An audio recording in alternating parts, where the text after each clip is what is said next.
saying I pulled the 75C outside. We're going to pull the tracks on it. Just more room if I do it out here. I'm trying to decide. I'm trying to remember how I did this, to be honest with you. These bogies will do this on you when you take a wheel off or something. If we leave them on and we get it jacked up high enough, you can clear the bogies, but they kind of need to come off anyway. Because I mean, I wouldn't spend all the dollars on a new set of tracks without changing these, getting new rubber on these at least, the bare minimum pressed on there. You know, because I mean, you're just asking to redo a whole lot of money, a lot of work and a lot of money. If one of these rubbers comes off and the guy runs it all day long and doesn't notice it and gets out, and then it's worn this inside of this belt clear down to the cords, and then you're done, you're finished. This one here, I don't see any, from what I can see, I don't see any large rips in the belt on the inside of the belt. How about this side over here?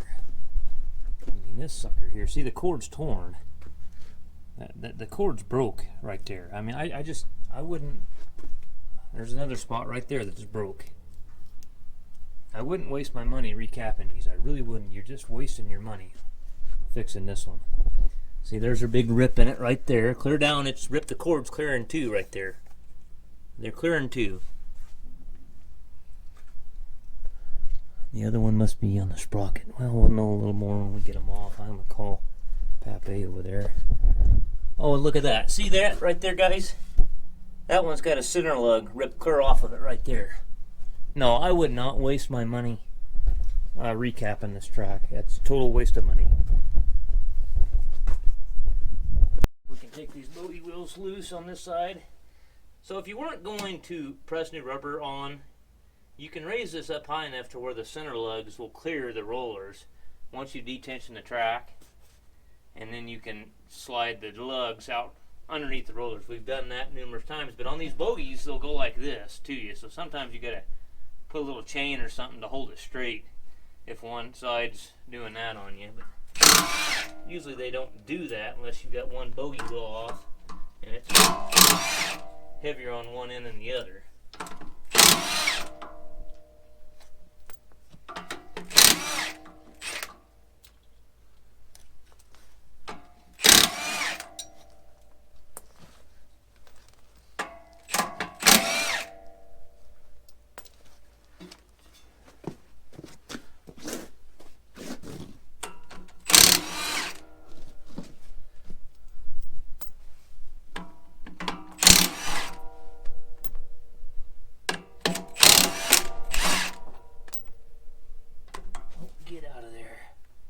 Get out of there.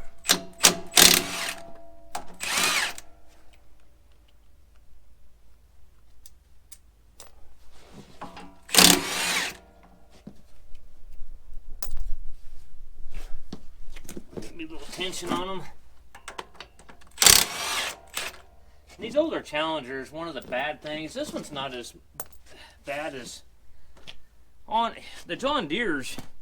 I don't know if Challenger ever decided to do it, but on like the 8000, the 8RT series, we were noticing a lot of the Challengers on the older ones. See how this track is curled up on the edge here? We were getting a lot of wear, and this one's kind of like that. See how you've got a taper here? And that's the problem with that, is because here's your drive rock. Your drive sprocket doesn't come clear out to the edge, so that track rolls on the edge and you're not using all the track. John Deere actually came out with a pretty good setup. The drive rollers, you could buy the drive rollers came damn near out to the edge, and you could buy the wider mid rollers if you change track size. And that was saying we row cropped with our Challengers and our 8000 series John Deere track machines, 8RTs, and when we changed tracks, we would actually change our rollers with them too. For narrower, if we went narrower tracks, we changed the rollers to narrower too, and the wider rollers came clear out to the edge. That way we were using all the track and you were wearing evenly. See, I mean, we had some that were, I mean, they were like this in the center on some of the older ones that we had, because, you know, this was kind of still back in the infancy, and they didn't really have stuff completely figured out yet. They've pretty well got her lined out now. I will say this about John Deere. John Deere copied a lot of stuff off Challenger on their undercarriage. A lot of stuff. Like the 30 series T tractors, they were pretty lightweight, light duty type stuff. Little bitty track tension cylinder on them. And when they came out with the RT series, everything was beefed up like the Challenger. You know, it was all very similar looking too. I don't know. I don't know if the rumors were true, but I heard a lot of people saying that John Deere got sued. But that's all rumor. I've never seen any real information on that. But and I can tell you one thing, between the MT series and the 8RT series, all our operators wouldn't drive the Challengers because the cabs, the air conditioners sucked. Brand spanking new. The company that I worked for, they bought 4 brand new MT 755B Challengers. And they bought, let's see, 4 John Deeres. They bought a wheel tractor for Shastina. They bought an 8230T, an 8430T. One of the 8430T got sent to China. Yeah, got sent to China. They had strawberry plants in China. They bought a 4th one. I can't remember what it was. They might have bought 2 wheel tractors. Yes, they bought a wheel tractor for Alfred and Manteca. And but we had the 8230T and the 8430T were delivered to McDowell, and we had them sitting there right beside those Challengers. And I took a thermometer, and all I could get was 55 degrees out of the vents on them Challengers, with doors closed, air conditioner working, and that was pretty much the same with all 4 of them. I checked all of them. And the John Deeres were putting almost 34 degrees out of the vents. So nobody wanted to run them Challengers because the cabs are too damn hot on them. I mean, you can guess the boys at Sierra Cascade Nursery, they hated those Challengers with the air conditioners, just hated them. Now the old Challengers weren't like that. The old, like these here, these air conditioners work good. And then the old 45s, those work just fine as well. But when they went to that MT series, man, they improved a lot of stuff. Like the undercarriage and stuff was really good on them. You know, I guess the transmission was okay. Never seen any transmission problems. I guess you can't really blame it on Challenger completely because it was a red dot air AC system in those Challengers.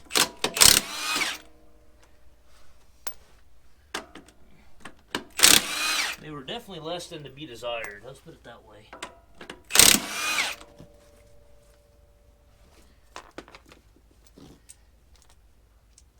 Okay, so I missed one over here.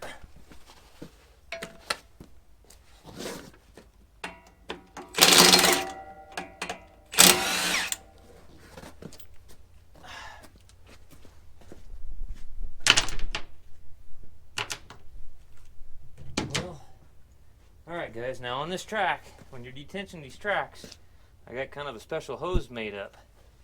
And I'll show you. I washed a bunch of this asphalt off. Here's still a little bit wet.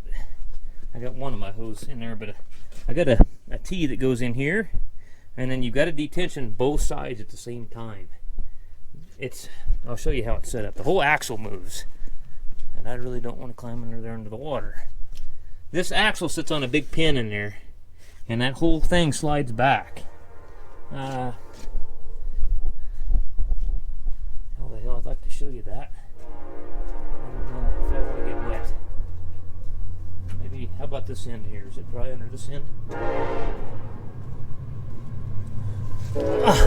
Let's climb under here. I'll show you what I'm talking about. And I noticed the e-brake. I'm going to adjust his e-brake up because it don't work.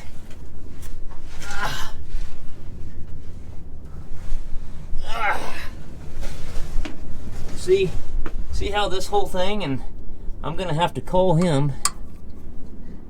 There's no bushing or anything left in this thing anywhere. It's gone. on this hard bar. The hard bar needs to come clear out of it. So what we'll do is you tee in to run that tee and run the hose over here too, and you slide the whole thing back till it hits the stop, and then you shut the tractor off, and then that oil is trapped. If your remotes are sealed up good, then that oil is trapped and it'll stay there, and then you can start pulling your track off. Or you can actually, that's when I jack them up. I just push them back like this with them on the ground, and they'll roll right inside that. And then there's Teflon up here on this. That's Teflon right there, and they'll slide on this flat plate here, and it'll just slide back, and the rollers will roll, and it'll damn near come up against some other mid rollers there, I think.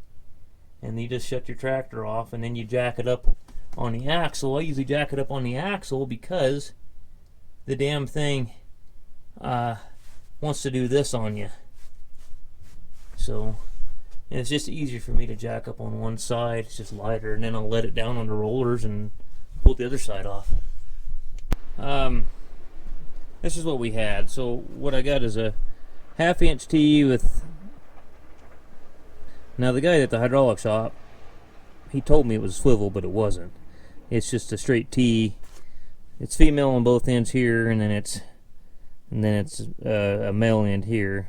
So I told him, I says, well, I got to have something to swivel. Something's got to swivel somewhere. So this is a female pipe swivel here, and then these are just male pipe swivels, and these are number 12 O-ring bosses. So anyhow, you can do whatever you want. I like JIC or flat-faced O-ring better for sealing up. I'm not really a big fan of pipe on hydraulic stuff, but they always seem to be kind of leakers.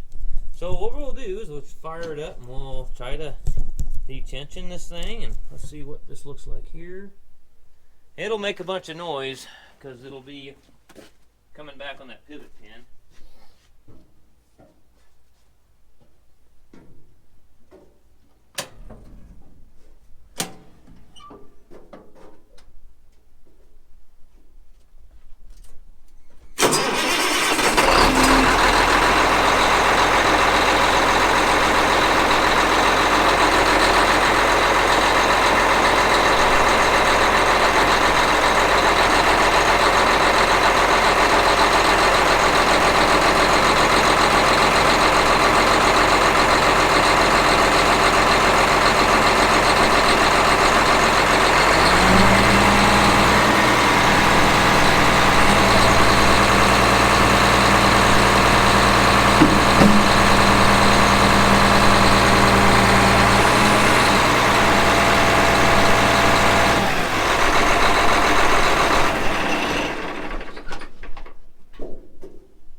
Just remember on these, you gotta suck them back together, both sides.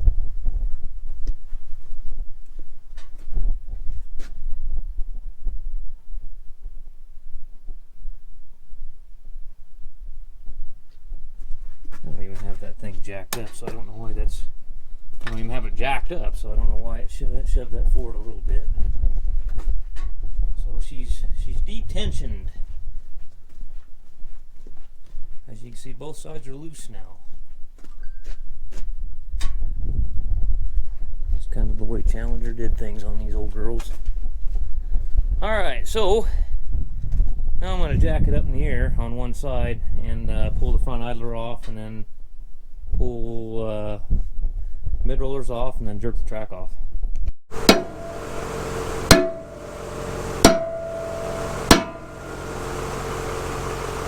Actually came off pretty easy.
hands aren't big enough.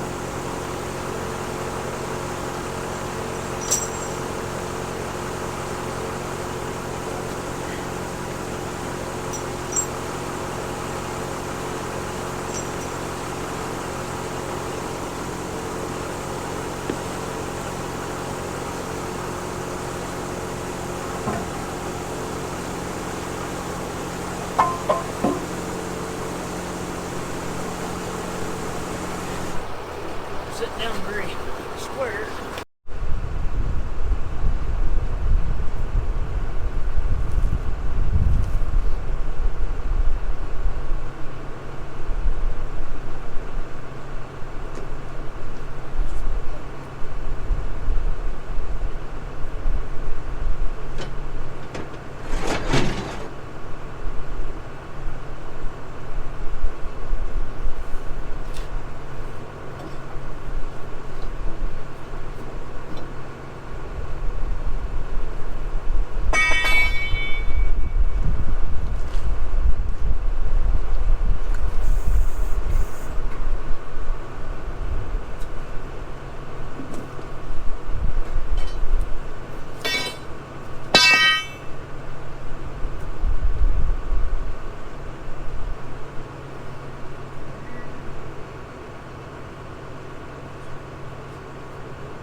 If I had my forklift running, my forklift broke a timing belt, screwed everything up. I gotta pull the head on it. But normally I just put the fork up there and shove the track that way, but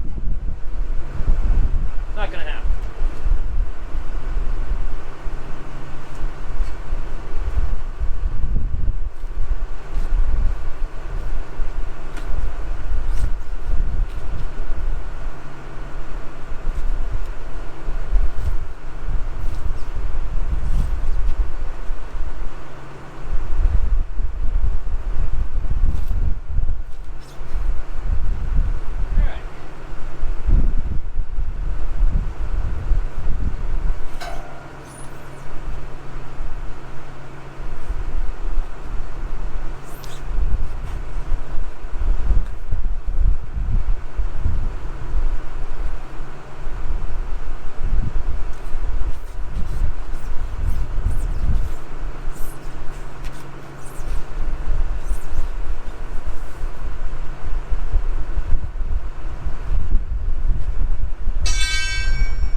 Still didn't take long doing it this way.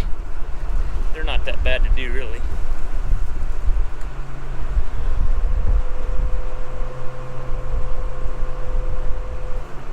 Back up. Reposition the truck a little bit. Grab it, pull it off.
Battery's dead in the camera. Wonderful. Right when I need the battery to be alive, she decides to die on me.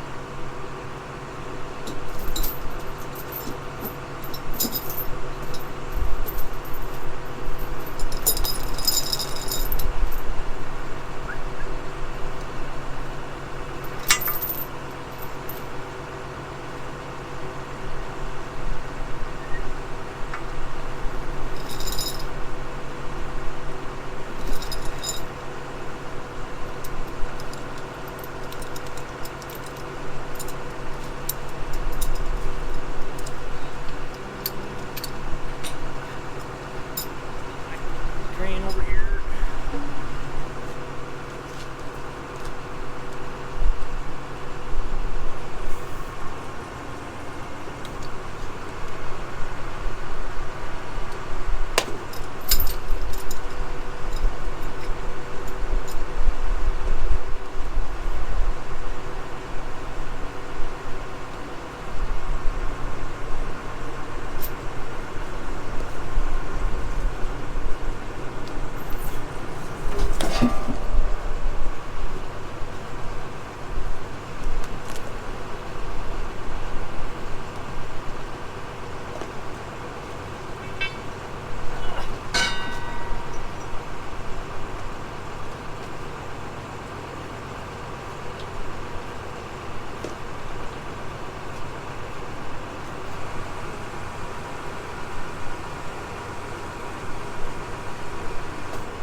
from one of the viewers, Mike Kelly. It's my last bottle of oil.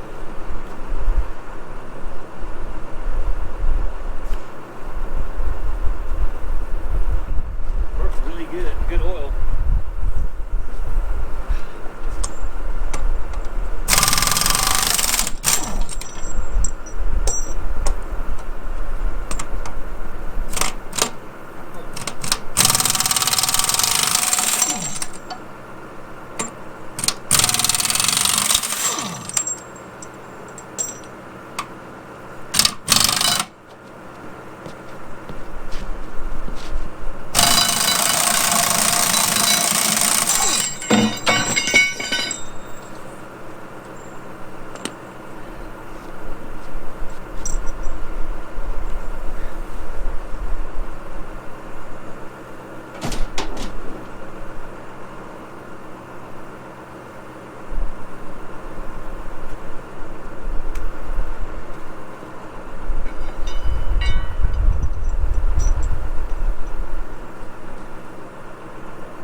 Chain.